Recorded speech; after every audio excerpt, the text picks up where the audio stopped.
오늘의 사연을 소개하겠습니다. 어느 날 큰엄마가 우리 집에 와서 엄마 속을 뒤집어 놓기 시작했어요. 동서, 민영이 어떻게 하려고 그래? 우리 민영이가 왜요? 어머, 동서, 지금 그걸 몰라서 묻는 거야? 도대체 민영이를 언제까지 저렇게 둘 거야? 아니, 형님이야말로 우리 민영이가 뭘 어쨌다고 볼 때마다 그러시는 거예요? 동서가 그렇게 끼고 도니까 애가 더 그런 거 아니야. 여자애를 저렇게 둬서 뭘 어쩌려고 그러는 거야? 아니, 여자는 운동하지 말라는 법 있습니까? 우리 민영이 지금 체육관 다니면서 제법 돈 잘 벌고 있어요. 그러니까 남의 자식 일 상관하지 말고 형님 자식이나 신경 쓰시죠. 우리 자식들이야 다들 잘 나가는데 내가 신경 쓸 게 뭐가 있겠어. 우리 현석이 부부는 둘 다 대기업 다니고 있고 우리 딸은 명문대 대학원생인데 내가 걱정할 게 뭐가 있겠어. 우리도 걱정할 일 없으니까 형님도 신경 끄시죠. 우리 민영이는 최소한 어른 공경은 할 줄 알거든요. 어른 공경할 줄만 알면 뭐해. 대학도 어디서 듣도 보도 못한 대학을 나와서는 창피해서 제대로 말이 나겠어? 그 순간 엄마의 얼굴이 실룩거리고 있었는데요. 제가 보기엔 이미 인내심에 한계가 온 것 같았어요. 그런데 옆에서 가만히 식사를 하시던 할머니께서 식탁에 있던 청국장을 살짝 밀어 큰엄마 발등에 떨어뜨렸습니다. 이게 말이 떨어뜨린 거지 제가 보기에는 그냥 일부러 부어버린 것 같았어요. 그 바람에 큰엄마가 놀란 채 펄쩍 뛰었는데요. 어머! 이게 뭐야! 세상에나 내가 나이가 들긴 들었나 보구나. 그만 손이 미끄러졌지 뭐냐. 근데 이를 어쩌니?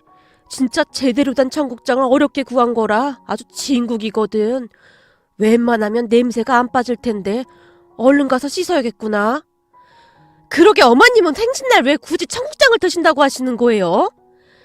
그야 미역국 아침에 작은 애가 끓여줬으니 저녁은 내가 청국장을 끓여봤지. 네 남편도 청국장이라면 아주 환장하잖니? 암튼 촌사람인 게 딱 표시가 난다니까. 요즘 누가 집에서 청국장을 끓여 먹어? 냄새나게. 큰엄마가 잔뜩 신경질을 내며 큰아빠를 노려보다가는 욕실로 들어갔습니다. 암튼 저 주댕이가 문제야.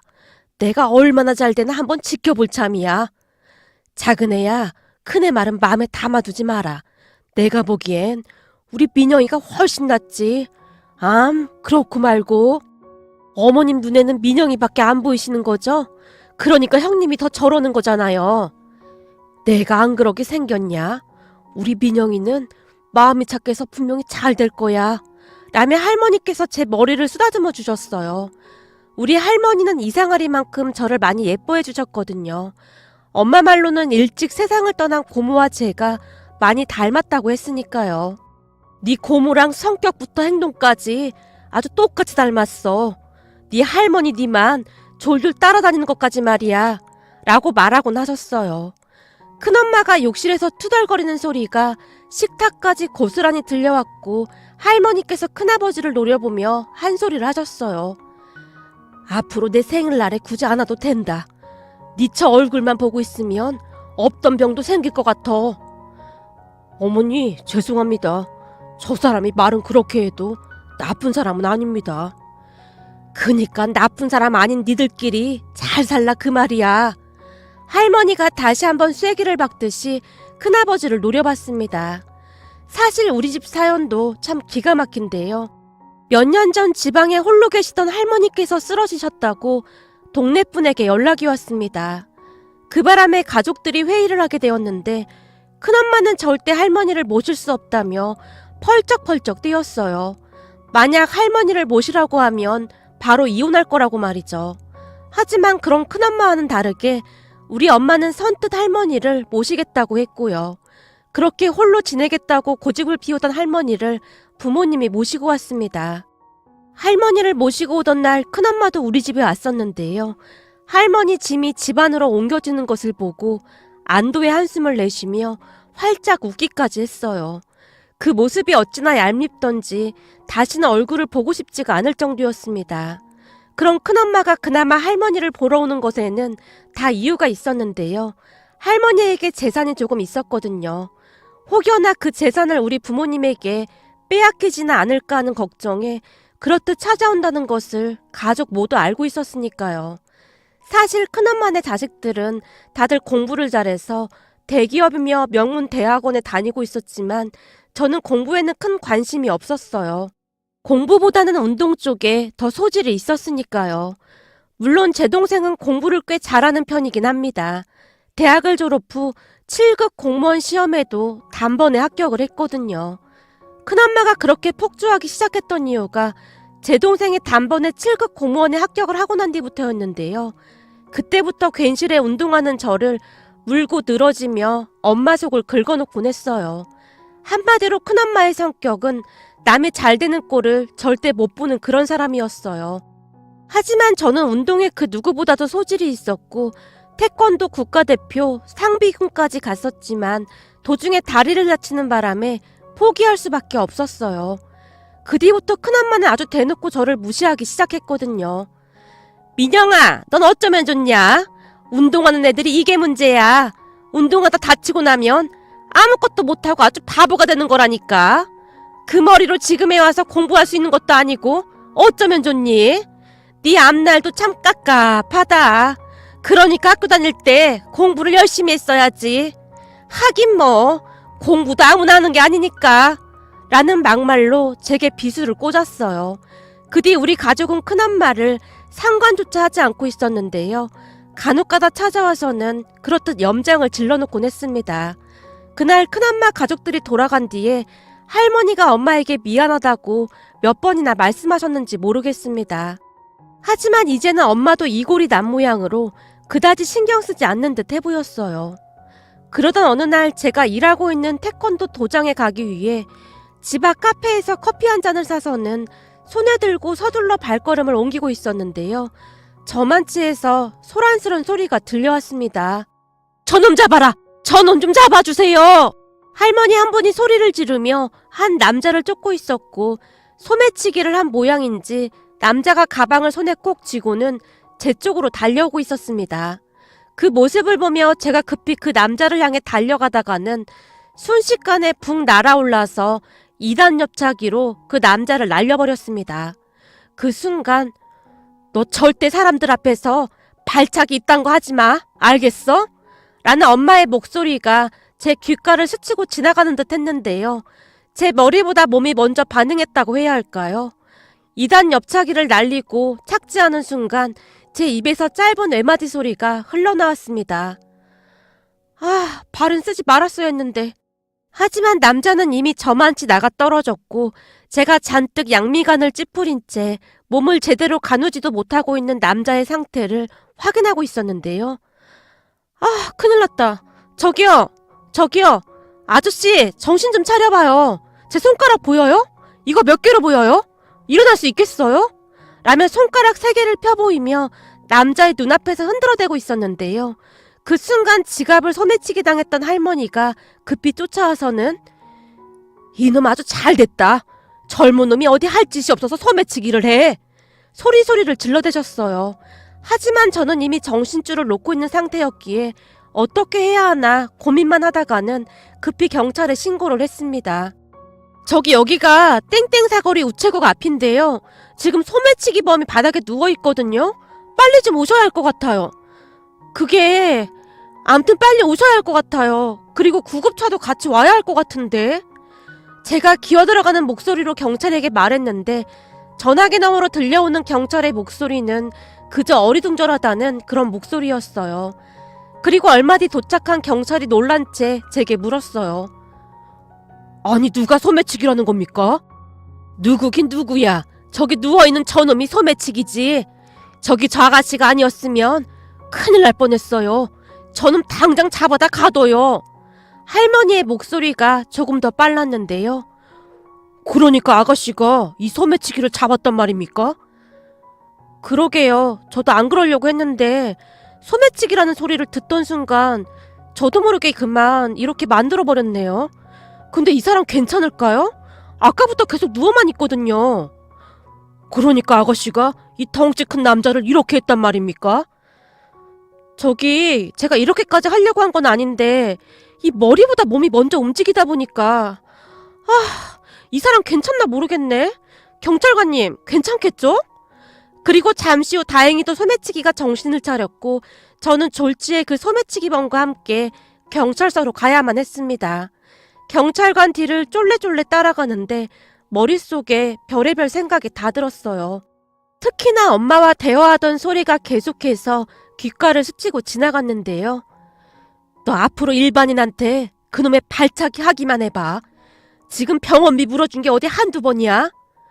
그치만 그냥 당하고 있는 사람들은 모른 척 할 순 없잖아.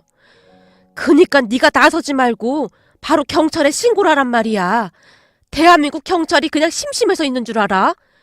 네가 경찰도 아니면서 왜 나서냔 말이야. 그치만 경찰 오는데 시간이 걸리니까 그렇지. 그러니까 정 급하면 손만 쓰라고 몇 번을 말했어. 왜 발을 써서 항상 일을 만드느냔 말이야. 라고 엄마가 잔소리를 한 지 불과 한 달이 채 되지 않았었거든요. 사실 그전에도 어려움에 처해 있는 사람들을 그냥 지나치지 못한 채 도와주고자 그랬던 건데 나중에는 제가 덤태기를 쓴 경우도 많았으니까요. 그렇게 어깨가 축 처진 채 경찰관을 따라가고 있었는데요. 아가씨, 아까는 정말 고마웠어. 얼굴도 이쁘장하게 생긴 아가씨가 참 대단하네. 어? 할머니 안 가셨어요? 아가씨가 나 때문에 경찰서에 가게 됐는데 내가 가긴 어떻게 가. 그런 짓은 배신자들이나 하는 짓이지. 우와, 할머니 완전 멋지신데요? 당연한 걸 가지고 뭘 그렇게 칭찬까지 하고 그래. 근데 전 오늘 엄마한테 완전 쫓겨날 것 같아요. 쫓겨나다니 왜? 우리 엄마가 한 번 더 경찰서 들락날락거리면 집에서 내쫓는다고 했거든요. 그럼 그동안에도 이런 일이 꽤 많았었나 보구만. 네, 제 성격이 좀 그래요. 누구든 어려움에 처한 사람들을 도와줘야 직성이 풀리는 그런 성격이거든요. 처음 본 할머니와 이런저런 이야기를 나누다가는 경찰서에 도착을 했는데요. 경찰서에 도착을 하자마자 할머니가 경찰관들과 심각하게 말을 하고 있었어요. 그러더니 다시 어디론가 전화를 하는 것 같았는데요. 잠시 후 멀끔하게 양복을 차려입은 한 남자가 경찰서로 들어오더니 그 할머니에게 90도로 허리 숙여 인사를 했습니다. 어디 다치신 곳은 없으십니까? 앞으로는 이동하실 때 차를 타고 가시는 게 좋을 것 같습니다. 답답해서 좀 걸을까 한 거지. 난 괜찮어. 그나저나 저 아가씨가 나 때문에 고생을 좀 했는데 정 변호사가 잘 해결 좀 해줘야겠어. 라며 할머니가 저를 가리켰어요. 그리고 얼마 뒤 저는 그 할머니와 경찰서를 나올 수 있었는데요. 우와, 할머니 대단하신 분인가 봐요. 어떻게 하신 거예요? 아니, 그냥 내가 아는 사람이라 부탁을 좀 했지. 그러니까 아가씨는 아무 걱정하지 마. 나머지 일은 저 사람이 다 알아서 해결할 거야. 할머니가 제 등을 토닥이시며 활짝 웃으셨어요. 진짜요? 할머니 진짜 감사해요. 전 오늘 집에서 쫓겨나는 거 아닌가 걱정했거든요. 집에서 쫓겨나면 어디 갈 데는 있고? 아니요, 제가 갈 데가 어디 있겠어요. 엄마가 문을 안 열어주는 날에는 밖에서 시간 좀 때우다가 할머니랑 비상연락을 해야 해요. 할머니랑 비상연락을 해? 그게 무슨 말이야? 그러니까 우리 할머니가 집안에서 동태를 살피다가 엄마가 잠이 든 거 확인하시고 저한테 문자를 하시거든요. 그럼 뒤꿈치를 슬금슬금 들고 들어가면 돼요. 우리 할머니랑 저랑 워낙 꿍짝이 잘 맞아서 한 번도 걸린 적이 없어요. 제가 할머니를 향해 활짝 웃었는데요. 젊은 아가씨가 성격이 어쩌면 이리도 좋을까? 내가 미안해서 그런데 우리 어디 가서 커피나 한잔할까? 아까 보니 들고 있던 커피 다 쏟아진 것 같던데. 전 괜찮습니다. 저한테 미안해서 그러신 거라면 그냥 가셔도 돼요. 오늘 오히려 할머니께 제가 신세를 졌는걸요? 아가씨가 신세를 지긴 무슨 신세를 졌다고 그래. 오늘 신세 진 사람은 난데. 아니에요. 할머니 덕분에 오늘은 엄마를 안 불렀잖아요. 전 그것만 해도 아주 감사한걸요? 제가 다시 한번 할머니께 감사하다는 말을 했는데요. 그러지 말고 잠깐만 커피 한 잔만 했으면 좋겠는데 어떻게 안 될까? 아니, 아직 시간은 있긴 해요. 그럼 잠깐만 이따 갈게요. 라며 할머니 손에 이끌려 한 카페로 들어갔어요.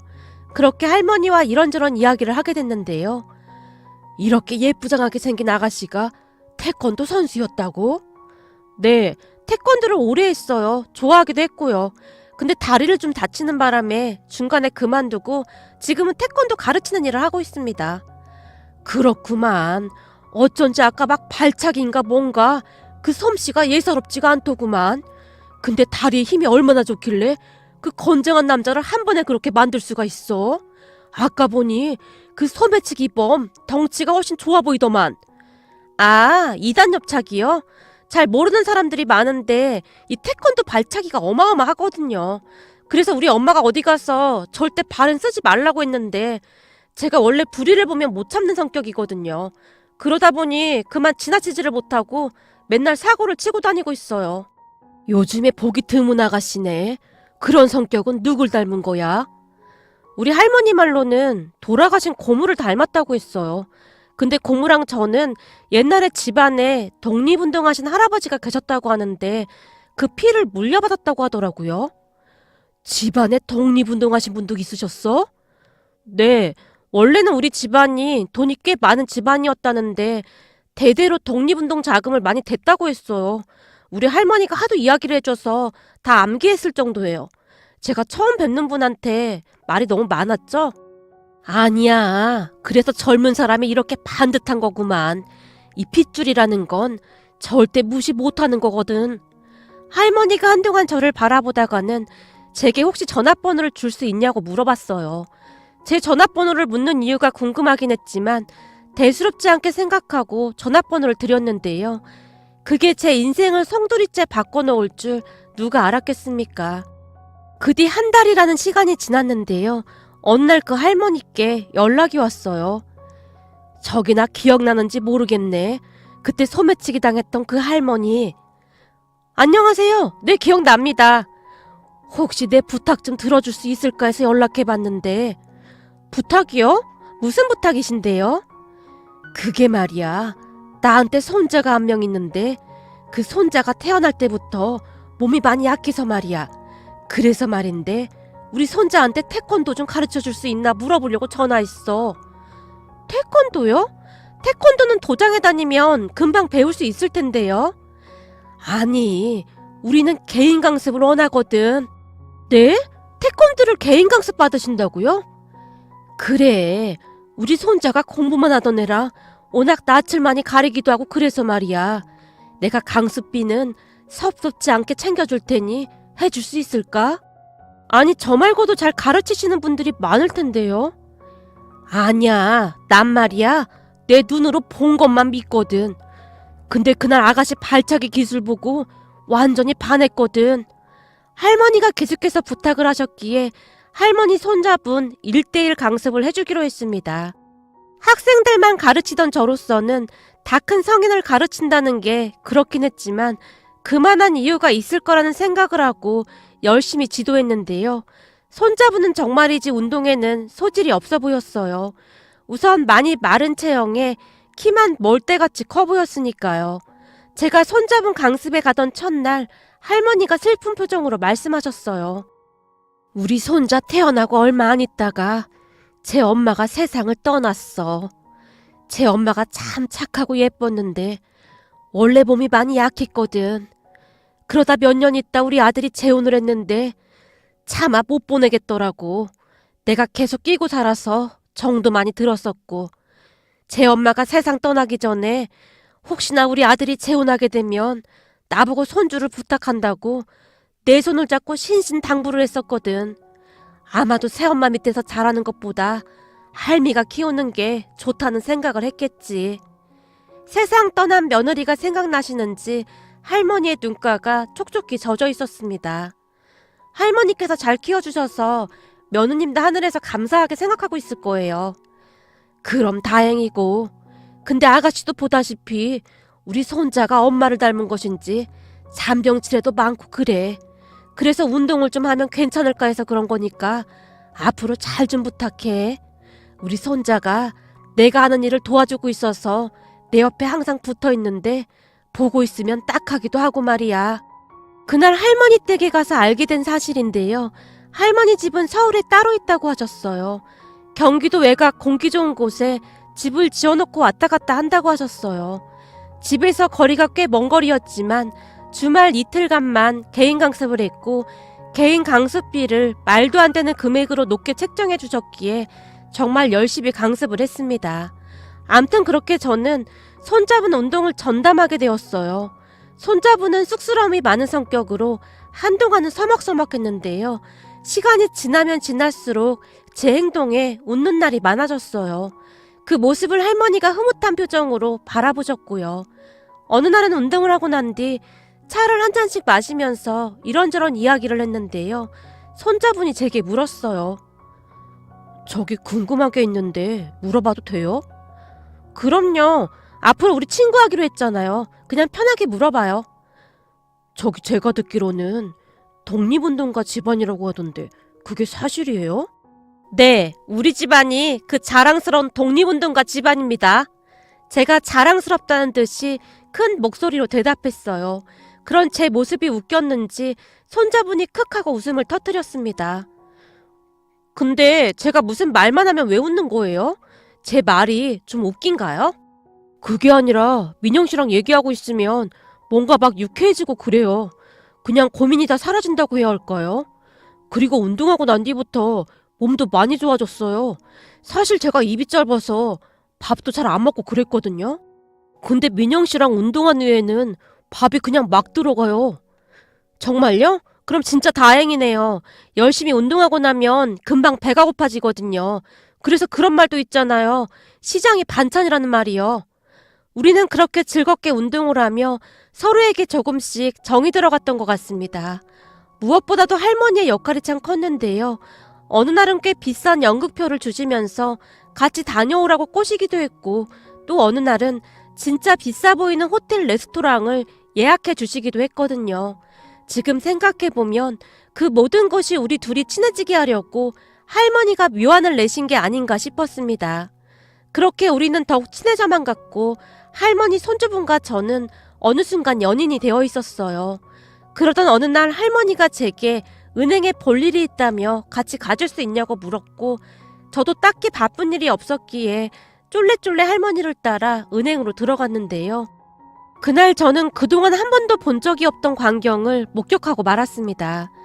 그러니까 할머니가 은행에 들어가자마자 은행 지점장이 바로 뛰어나와서는 할머니께 인사를 하셨거든요. 안녕하십니까, 회장님. 지점장님, 내가 이런 거 하지 말라고 몇 번을 말했어요. 자꾸 이러면 불편해서 은행 옮길 겁니다. 저기 그래도 우리 지점 VVIP신데. 지점장님, 내가 이 은행을 거래은행으로 선택한 이유가 뭡니까? 저기 그게... 그러니까 오히려 힘들게 은행을 찾아온 분들에게 더 친절하게 해주시면 됩니다. 네, 알겠습니다. 명심하겠습니다. 라며 지점장이 활짝 웃고 있었어요. 그렇게 은행을 나오던 제가 할머니께 물었어요. 할머니, 아까 분명히 들었는데 저분이 회장님이라고 하시던데? 할머니가 회장님이셨어요? 회장님은 엄청 높은 사람이잖아요. 그래, 맞다. 내가 회장이야. 네? 할머니가 회장님이라고요? 그래, 넌 참 눈치가 없더구나. 내가 그래서 널 좋아하는 거지만. 아니, 그게 무슨 말씀이세요?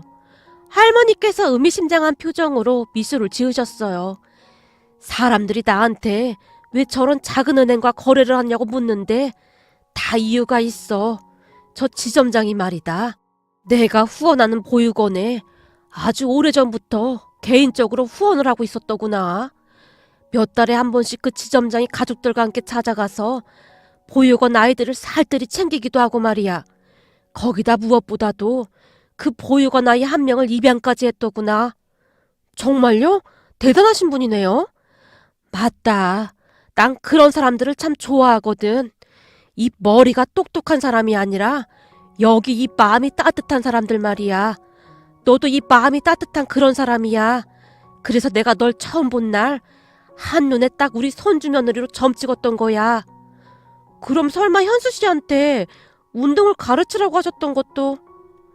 그래, 너라면 우리 손주한테 웃음을 줄 수 있을 것 같더구나. 우리 손주한테 들어보니 네가 참 순수하고 밝아서 너를 참 좋아하더구나. 역시나 내 생각에 딱 맞아떨어진 거지. 역시 내 눈은 틀리지 않았어. 할머니께서 아주 큰 소리로 웃으셨어요. 그렇게 알게 된 사실인데요. 사실 할머니는 이름만 대면 다 아는 중견기업의 회장님이라고 하셨습니다. 그리고 나중에 알게 된 사실인데 할머니는 서울대를 졸업한 수재셨고요. 서울대를 졸업하고 여러 번 힘든 일을 겪으시다가 지금의 회사를 이만큼 일궈내셨다는데요. 처음 한동안은 이 모든 사실이 믿겨지지가 않아서 집에다 말도 못하고 있었어요. 그러던 어느 날 제가 큰 결심을 하고 가족들에게 그 사실을 알렸어요. 저기 내가 할 말이 있는데. 무슨 할 말?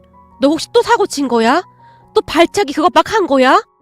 사고를 치긴 친 거 같은데 그리고 이번에는 2단 옆차기거든? 야, 내가 그 2단 옆차기인가 3단 옆차기인가 그거 절대 하지 말라고 몇 번을 말했어. 설마 병원에 입원했어? 합의해야 하는 거야? 엄마, 진정 좀 해. 내가 2단 옆차기 하는 거면 다 이유가 있는 거야. 그것 때문에 내가 경찰서 갔다 온 게 한두 번이야? 난 이제 경찰서라면 아주 치가 떨려 이거사. 어쩌겠어. 독립운동가 후손이라 그런 건데. 제가 농담을 하며 엄마를 놀렸는데요. 네 선조 할아버지께서는 독립운동하시다가 일본 경찰한테 끌려간 거고 넌 사고 쳐서 경찰서 간 건데 비교할 걸 비교해야지. 너 똑바로 말 안 해? 이번엔 또 뭔 사고를 쳤어? 저기 그게 말이야. 내가 소매치기범을 2단 옆차기로 날려버렸거든? 그 순간 엄마가 얼음이 되어버린 채 눈만 깜빡이고 있다가는 마구마구 소리치기 시작했어요. 네가 진짜 미쳤구나. 너 저번에 외갓집 가서 쌀 한 가마니를 아작내는 거 보니 그 소매치기범 어떻게 됐을지 안 봐도 뻔하다. 그 쌀 가마니가 너덜너덜해져서 쌀이 줄줄 흘러나왔었는데 그 사람이 절대 멀쩡할 수가 없지. 애미야, 그때 그건 우리 민영이가 하고 싶어서 그런 게 아니라 사람들이 그 발차기로 차면 쌀가마니가 구멍이 나나 안 나나 한번 해보라고 해서 그래서 한 거 아니었냐. 그러니 우리 민영이 잘못은 아니었지. 사실 너도 옆에서 부추겼잖아. 어느 정도로 센지 궁금하다고. 할머니 말이 맞아. 엄마도 부추겼잖아. 잠깐만, 내가 이 말 하려고 했던 게 아닌데. 아참, 그래서 말이야. 그렇게 그날 있었던 일들에 대해 가족들에게 얘기해줬는데요. 그럼 그 뒤에도 그 할머니랑 계속 연락을 하고 있었단 말이야? 그렇지. 근데 그분 손자랑 나랑 지금 사귀고 있거든? 뭐? 너 지금껏 그런 말 없었잖아. 그게 엄마가 호들갑 떨고 다닐까봐 내가 말 안 한 거고. 아무튼 현재 상황은 이런데 그쪽 집에서 우리가 결혼하기 바라고 있거든. 그래서 현수 씨가 곧 인사 올 것 같아서 말하는 거야. 근데 문제가 좀 있는데 말이야. 문제? 아, 혹시 할머니랑 같이 산다고 하는 거 보니 부모님이 안 계신 모양이구나. 부모님이 안 계신 게 뭔 대수야. 사람만 괜찮으면 됐지. 아니야, 그런 문제가 아니라 사실은 그 할머니가 땡땡 기업의 회장님이시래. 제가 그 말을 한 뒤 가족들을 둘러보고 있었는데요. 그 순간 엄마가 갑자기 큰 소리로 웃으셨어요. 뭐? 땡땡 기업 회장님? 그러니까 네 말은 땡땡 기업 회장님이 널 손주며느리로 드리고 싶어 한다 그 말이냐? 민영아, 너 소설책을 너무 본 것 같다. 뻥을 쳐도 앵간해야 이해를 하지. 어디서 말도 안 되는 소리를 하고 있어. 독립운동가 후손으로서 창피하지도 않냐? 최소한 그분들 얼굴에 먹칠은 하지 말아야지. 너 대체 왜 그러는 거야? 진짠데? 여기 이렇게 조회도 된다니까? 제가 인터넷으로 확인한 사진을 가족들에게 보여줬어요. 뭐? 진짜 이분이란 말이야? 그렇다니까. 여기 봐봐. 그리고 이것도 봐봐. 여기 내 SNS 사진. 우리 셋이 찍은 사진도 있잖아.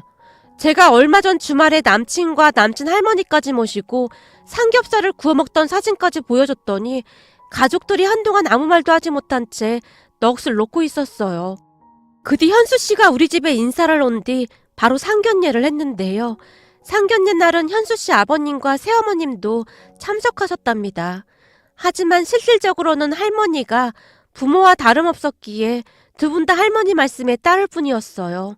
상견례가 끝난 어느 날 엄마가 갑자기 잔치상을 차리고는 친척들을 불렀는데요.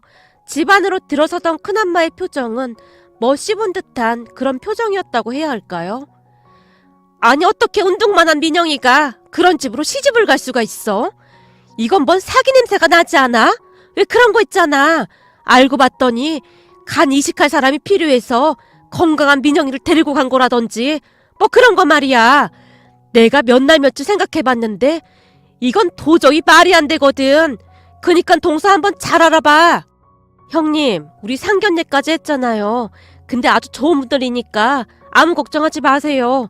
정 걱정되시면 형님도 한번 알아보시던지요. 여기저기 기부도 참 많이 하시고 진짜 훌륭하신 분들이라니까요. 우리 집안이 독립운동가 집안이라고 아주 좋아하셨는걸요. 우리가 조사님들께 정성껏 제사를 지냈더니 조사님들이 우리를 도와주는 모양입니다. 세상에 이런 일이 어딨겠어요. 엄마가 큰엄마에게 쐐기를 박듯 큰 목소리로 대답했습니다. 엄마의 말에 큰엄마의 얼굴이 울그락불그락해져 있었는데요.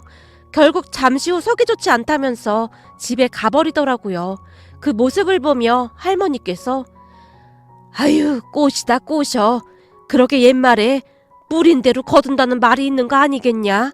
라며 아주 속이 시원하시다는 그런 표정으로 말씀하셨어요. 그렇게 우리는 결혼까지 해서 잘 살고 있습니다. 거기다 우리가 결혼한 이후에 제가 옆에서 얼마나 잘 챙겨줬던지 그 삐쩍 마른 몸이 어느새 얼굴에 살이 많이 붙어서 이제는 식단 조절을 해야 할 정도로 건장해졌는데요. 그래도 시간이 날 때마다 저랑 같이 운동도 열심히 하고 잘 지내고 있답니다. 요즘은 큰엄마가 우리 친정에 자주 오지도 않는다고 하는데요. 간혹가다 얼굴이라도 마주치는 날이면 말수도 적어졌고 기운도 없어 보인다고 합니다. 내내 한숨만 쉬며 사는 낙이 없다는 말만 반복할 뿐이라고 하네요. 오늘의 사연은 여기까지였습니다. 즐겁게 보셨다면 구독, 좋아요 부탁드립니다. 고맙습니다.